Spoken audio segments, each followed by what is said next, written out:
শেখ হাসিনা সরকারের পতন এবং এই ফ্যাসিবাদী ব্যবস্থার বিলোপ। জি। শেখ হাসিনা পদত্যাগ করেছে, তার পতন ঘটেছে, কিন্তু ফ্যাসিবাদী যে ব্যবস্থা রাষ্ট্র কিংবা বৈষম্য যে বিরোধ যেটা আপনি বলছেন, ফ্যাসিবাদী যে রাষ্ট্র কাঠামোটা এবং তারা সেটা কিন্তু বজায় রয়ে গেছে। তো এই ফ্যাসিবাদী ব্যবস্থার বিলোপের মাধ্যমে আমাদের চূড়ান্ত বিজয় অর্জিত হবে।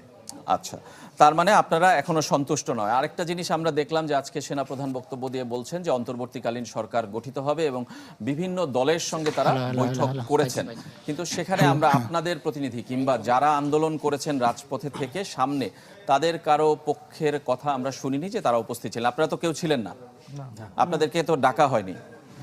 আপনারা কি চান যে এই অন্তর্বর্তীকালীন সরকারটাও কেমন হবে সেটা আপনারা বলবেন কিংবা তাদেরটাই মেনে নেবেন? এই যে অভ্যুত্থান, যেটা বৈষম্য বিরোধী ছাত্র আন্দোলনের নেতৃত্বে এবং আহ্বানে সারা বাংলাদেশের ছাত্র জনতা